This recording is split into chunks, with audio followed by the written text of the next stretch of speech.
মাশাআল্লাহ, আজকে কারেন্টের জাল দিয়ে আমরা এতগুলা মাছ পেয়েছি। কি সুন্দর সুন্দর মাছগুলো দেখুন। এখানে অনেক ধরনের মাছ আছে। এটা দেখুন, এই বাইং মাছ। আমার তো এই বাইং মাছটা খেতে অনেক ভালো লাগে।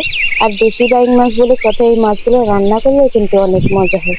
আর আজকের এই পুঁটি মাছটা দেখুন কত বড়। এই মাছগুলো আজকে তরতাজাই রান্না করব। মাছগুলো এখন সুন্দর করে কেটে বেছে নেব।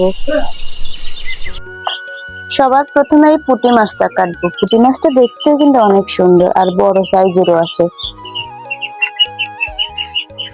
মাছের আঁশগুলো ফেলে দিই প্রথমে।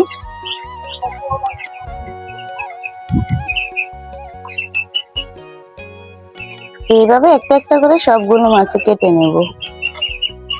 আর ছোট মাছ কিন্তু অনেক তাড়াতাড়ি কাটতে হয়, না হলে মাছগুলো কিন্তু পচে যায়।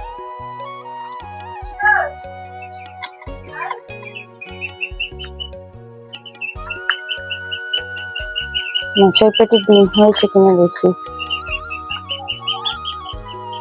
ডিমটা নেই, সামান্য হয়েছে মাত্র ডিমটা। মাছগুলো সুন্দর করে কেটে বেজে ধুয়ে এনেছি। রান্না করার জন্য সবকিছু এখানে গুছিয়ে নিলাম। এখন শুধু রান্নাটা করব। প্রথমে কড়াইতে তেল দিয়ে দিলাম। তেলগুলো গরম হয়ে গেছে। এবার কাঁচামরিচ আর পেঁয়াজটা দিয়ে দিলাম। পেঁয়াজটা একটু বেশি করে দিয়েছি। ছোট মাছের মধ্যে পেঁয়াজ বেশি করে দিলে কিন্তু খেতে মজা হয়।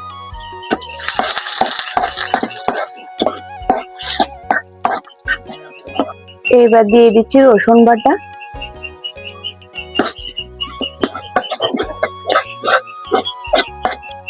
পেঁয়াজগুলো ভালো করে ভাজা হয়ে গেছে। এবার মশলার গুঁড়ো দিয়ে দিচ্ছি,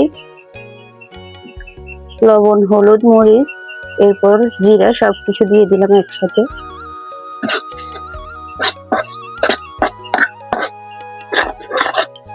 একটু পানি দিয়ে দিচ্ছি যাতে মশলাগুলো পুড়ে না যায়।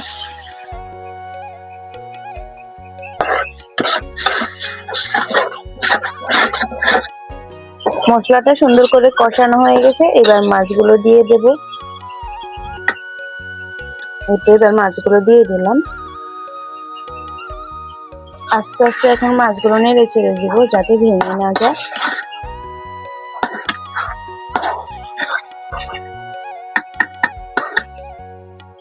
মাছগুলো কষানো হয়ে গেছে। এবার ঝোলের পানি দিয়ে দিচ্ছি। ছোট মাছের মধ্যে ঝোলের পানি এতটাও বেশি দিতে হয় না, সামান্য দিলেই মাছগুলো অনেক তাড়াতাড়ি রান্না হয়ে যায়।